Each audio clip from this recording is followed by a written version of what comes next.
El tema que abordaremos el día de hoy es el síndrome metabólico.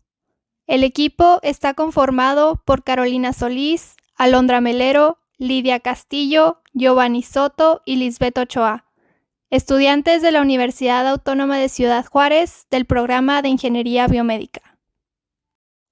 Comencemos por explicar qué es el síndrome metabólico. El síndrome metabólico se refiere a una enfermedad común en la que la obesidad, una presión sanguínea elevada, altos niveles de glucosa en la sangre y un patrón de colesterol anómalo, también conocido como dislipidemia, están presentes en una misma persona.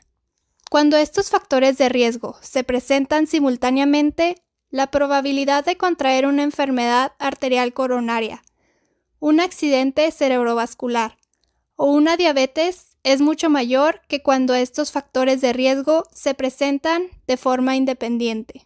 Según la American Heart Association, casi el 25% de los estadounidenses están afectados por este síndrome.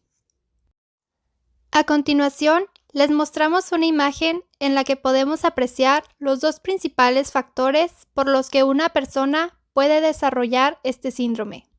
Hablamos de genética y una dieta hipercalórica, acompañada por el sedentarismo. Estos factores llevan a la obesidad y a la resistencia a la insulina, los cuales, a su vez, ya sea independientemente o en conjunto, producen hiperinsulinemia o disfunción endotelial, lo cual causa hipertensión y diabetes tipo 2. La mezcla de estos dos factores produce aterosclerosis y morbimortalidad, lo cual es sinónimo de muerte causada por enfermedades. Antecedentes. En el año 1920, Cayley describió las alteraciones que se asocian con este síndrome, los cuales son 3: hipertensión, hiperglucemia y, por último, hiperuricemia. En el 56, Beck estableció que la obesidad abdominal o cuando un cuerpo tiene forma de manzana indica un alto riesgo de presentar enfermedades cardiovasculares. En el 88, Reid describió que la resistencia a la insulina era factor para padecer algunas enfermedades como obesidad, hipertensión arterial y diabetes tipo 2. Este síndrome fue conocido como síndrome X o síndrome de insulinoresistencia. Fue finalmente hasta el año 98 cuando el término de síndrome metabólico fue dado a conocer por la OMS. Factores de riesgo del síndrome metabólico. El primero es uno que todos conocemos, es la obesidad, que se produce cuando una persona posee un exceso de grasa. Se considera que esta persona es obesa cuando su peso está como un mínimo un 20% de su peso ideal. Factor de riesgo es que las mujeres tengan una cintura superior a 35 pulgadas y los hombres superior a 40 pulgadas. El segundo factor de riesgo viene siendo la glucosa elevada en sangre. Aquí tenemos la estructura de la glucosa. Esta básicamente viene siendo el azúcar y debe ser eliminada de nuestra sangre y almacenada en forma de energía. Cuando esta no es eliminada completamente es cuando vienen todos los problemas. Y si frecuentemente mantenemos un nivel elevado de glucosa, es muy posible que desarrollemos diabetes tipo 2. Esta no debe superar los 110. Presión sanguínea elevada. Como su nombre lo dice, esto ocurre cuando la presión sanguínea en las arterias es demasiado alta. Una presión sanguínea elevada daña los vasos sanguíneos. Si los vasos sanguíneos están sometidos a una presión sanguínea elevada durante un periodo de tiempo prolongado, se engruesan y pasan a ser menos flexibles. A esto se le denomina arteriosclerosis y puede afectar a las arterias que suministran la sangre al corazón. La presión sanguínea se mide mediante dos valores numéricos. El primer valor, denominado presión sistólica, la cual se mide justo después de que el corazón se contraiga, cuando la presión es más alta. El segundo valor es la presión diastólica, y se mide cuando el corazón se relaja y la presión es más baja.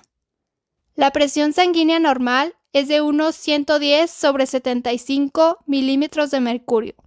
Una elevada presión sanguínea por sí misma no da síntoma alguno, aunque incrementa el riesgo de un ataque al corazón y una insuficiencia renal. El factor de riesgo para el síndrome metabólico es una presión sanguínea mayor que 130/85 milímetros de mercurio. Patrón de colesterol anormal, también conocido como dislipidemia.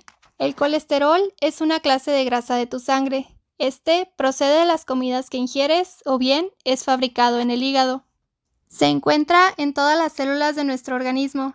Existen clases buenas y malas de colesterol.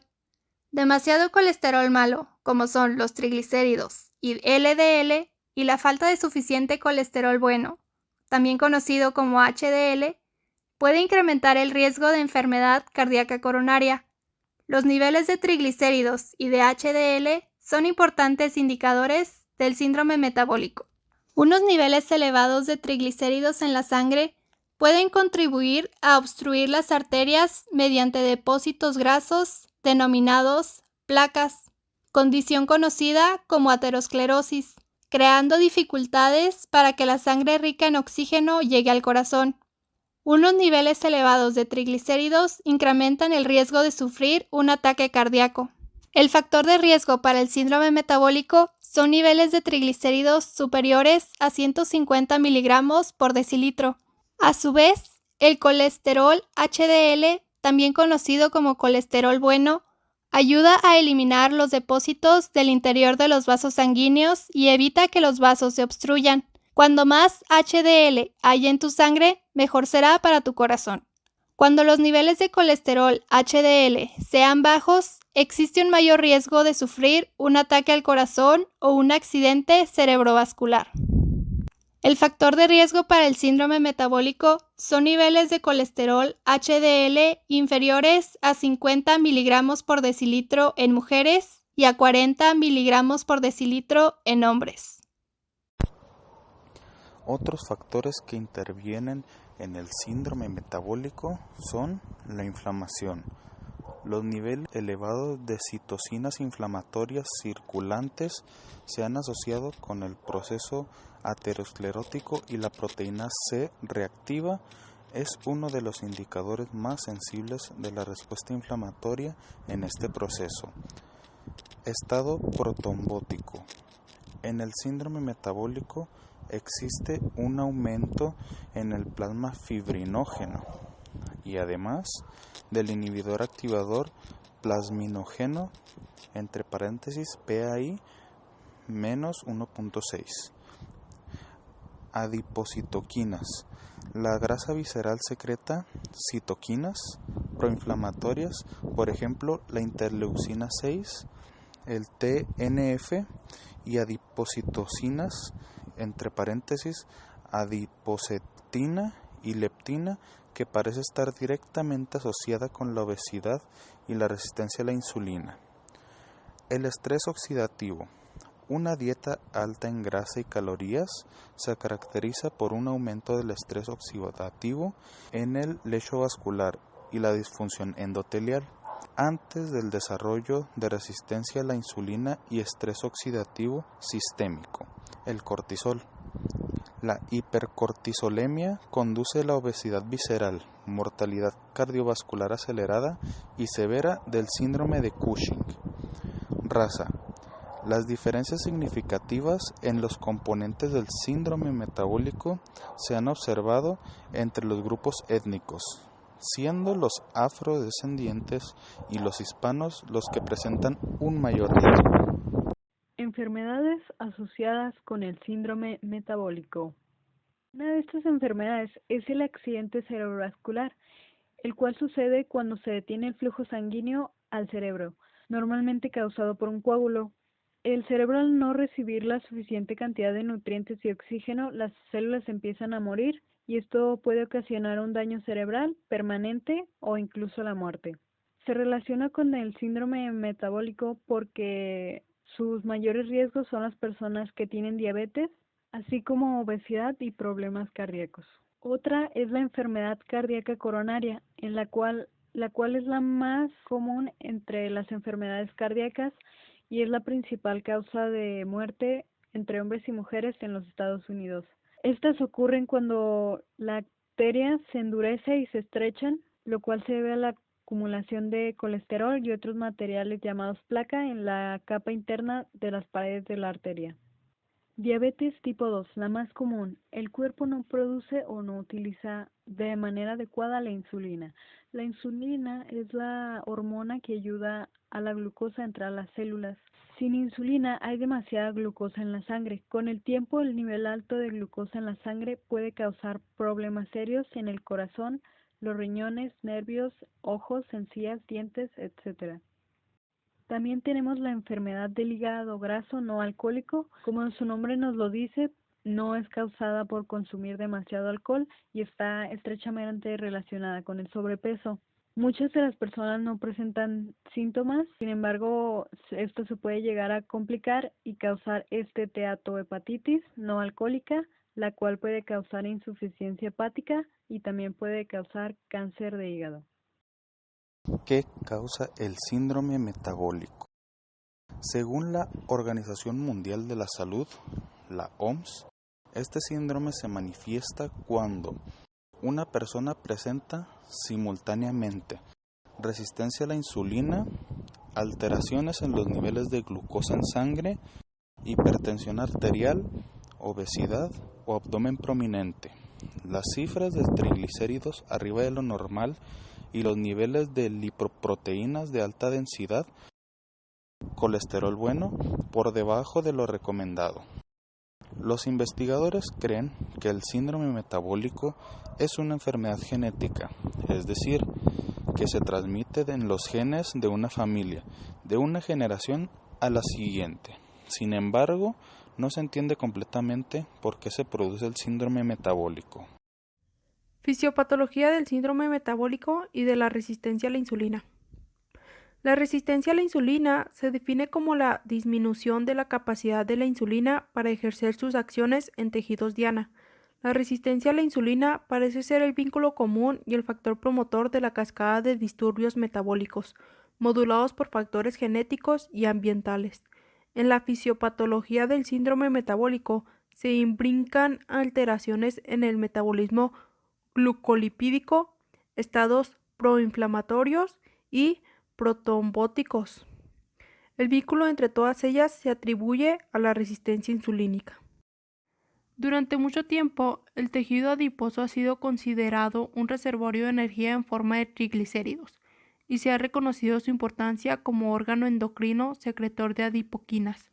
En la obesidad visceral está aumentada la lipólisis, produciéndose un acúmulo de ácidos grasos libres y un cambio de la secreción de adipoquinas con alteraciones metabólicas que favorecen el desarrollo y mantenimiento de la obesidad y de sus complicaciones, como son la resistencia a la insulina, diabetes mellitus 2, síndrome metabólico y enfermedades cardiovasculares. La insulina activa su receptor en la membrana celular y genera segundos mensajeros, como la insulin receptor substrate, que estimulan dos vías de acción: la vía fosfatidilinositol 3 quinasa, que favorece el transporte de glucosa al interior de la célula, y la vía MAPK, que promueve el crecimiento, la diferenciación y la proliferación celular. La resistencia a la insulina altera la vía fosfatidilinositol 3 quinasa y disminuye el transporte y la utilización de glucosa. La hiperinsulinemia compensadora sobreestimula la vía MAPK, que potencia la acción mitogénica y la migración de las células musculares lisas de los vasos, favoreciendo la aterogénesis. Signos y síntomas. Los pacientes con síndrome metabólico no sienten ningún síntoma, pero hay signos que pueden indicar a los médicos un diagnóstico de síndrome metabólico. Un adulto padece síndrome metabólico cuando cumple con 2 o más de los siguientes criterios: presión arterial igual o mayor de 140/90 milímetros de mercurio, obesidad central, es decir, un exceso de grasa en la zona abdominal, niveles elevados de lipoproteínas de baja densidad y triglicéridos en la sangre, o niveles bajos de lipoproteínas de alta densidad en la sangre. Son varios los riesgos que este síndrome metabólico presenta, sin embargo los más importantes o los que más se destacan son los daños al corazón, como infartos, angina de pecho y corazón crecido. También hay daños a los riñones como insuficiencia renal. Son varias complicaciones que pueden acabar incluso con nuestra vida. Recomendaciones. Se recomienda consumir una dieta o algún plan de alimentación equilibrado que nos permita bajar de peso y disminuir el perímetro de la cintura. tomando en cuenta las necesidades nutricionales y complicaciones de salud que tenga la persona en ese momento. También se recomienda moderar el consumo de arroz blanco, papas y cereales refinados. También vale la pena resaltar que hay que moderar los alimentos de origen animal y se recomienda no consumir exceso de carnes y productos derivados que contengan grasa. Los tratamientos que involucran a la patología del síndrome metabólico constan en tres principales partes, que la primera de ellas que mencionaré será el tratamiento con fármacos. El Olistat es un inhibidor de la lipasa pancreática, permitido a partir de los 12 años. Disminuye la absorción de grasas. La sibutramina, o sea, el inhibidor de la recaptación de serotonina y noradrenalina, disminuye el apetito y aumenta la saciedad, que está aprobado a partir de los 16 años de edad. La dieta y el ejercicio regular y la disminución de un peso mejorarán la sensibilidad de la insulina y la glucemia. Pero si no se consigue controlar la glucemia, hay que iniciar el tratamiento farmacológico. En los pacientes que no presentan síntomas de hiperglucemia y que los cambios logrados con el ejercicio y la alimentación no consigan controlar la glucemia, hay que iniciar un tratamiento con metformina y si con ella no se alcanza el control, con insulina glargina en una dosis nocturna. Para finalizar, compartimos con ustedes algunas de las referencias que más llamaron nuestra atención. El siguiente artículo: Incidencia y características del síndrome metabólico en pacientes del Instituto Nacional de Cancerología de México, nos habla de un estudio observacional en pacientes oncológicos atendidos por primera vez en el Instituto Nacional de Cancerología en septiembre de 2016 y 2017. En total, se identificaron a 1.165 pacientes, de los cuales 316 tenían el diagnóstico de síndrome metabólico. Entre los resultados obtenidos encontramos que la mediana de edad fue de 55 años y la mayoría de los pacientes, el 81%, eran del sexo femenino. La obesidad, desde clase 1 a 3, la glucosa anormal y o un diagnóstico previo de diabetes mellitus se observaron mayormente en pacientes con neoplasias de piel y tejidos blandos. Los pacientes con neoplasias gastrointestinales presentaron mayormente dislipidemia, triglicéridos elevados y o HDL bajo. En conclusión, la prevalencia del síndrome metabólico en pacientes oncológicos fue del 27%. Al ser la obesidad y el cáncer problemas de salud pública en México, la implementación de medidas preventivas para pacientes con síndrome metabólico debe enfocarse en el primer nivel de atención durante etapas tempranas para poder reducir el riesgo de cáncer. Otro de los estudios nos habla sobre el síndrome metabólico y sus complicaciones, el pie diabético. Se estima que más del 70% de los pacientes con complicaciones por diabetes sufren algún tipo de amputación de extremidades inferiores. El pie diabético es una complicación muy común que se presenta como resultado del estado hiperglucémico prolongado y la presencia de la infección. Es muy fácil que una persona con síndrome metabólico desarrolle diabetes, por lo que decidimos agregar este estudio donde se habla de las tecnologías de mHealth que están diseñadas para proveer información y prevenir la enfermedad de la diabetes a través del acceso a información, datos de salud del paciente, novedosos sensores y análisis completos. La adopción de estas tecnologías tiene el potencial de cambiar drásticamente el cuidado y atención de prediabetes y diabetes. Bueno, y finalmente nosotros agregamos un artículo el cual habla del coronavirus 19 y el sistema cardiovascular. No sé si recuerden, pero antes de que estuviera tan fuerte el coronavirus, aquí en México dijeron que las personas más propensas iban a ser las personas con obesidad o con diabetes. Y aquí en el artículo menciona que eso es debido a que la enzima convertidora de angiotensina 2, también conocida como ACE2, está involucrada en la función cardíaca y el desarrollo de la hipertensión y diabetes. Esta misma enzima se identificó como un receptor funcional del coronavirus. Entonces se demostró que la infección por COVID-19 era más probable en personas con enfermedades cardiovasculares.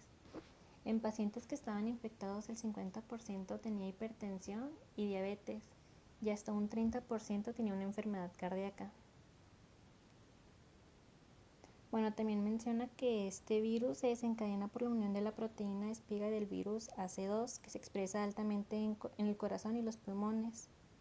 Este virus invade principalmente las células epiteliales alveolares, lo que producen los síntomas respiratorios. Y estos síntomas son más graves en pacientes con enfermedades cardíacas, lo que podría estar asociado con una mayor secreción de AC2. Estos pacientes, en comparación con pacientes sanos, sus niveles de AC2 estaban aumentados. Para finalizar tenemos las referencias. Las primeras dos son acerca de la información con la que se redactó el trabajo. La siguiente es acerca del uso de las aplicaciones de móviles en el diabetes y prediabetes en su cuidado. Y abajo de eso tenemos el coronavirus y relacionado al sistema cardiovascular. En la siguiente es el artículo sobre el pie diabético y las afectaciones del síndrome metabólico. Y al final otra de las referencias de donde se sacó la información.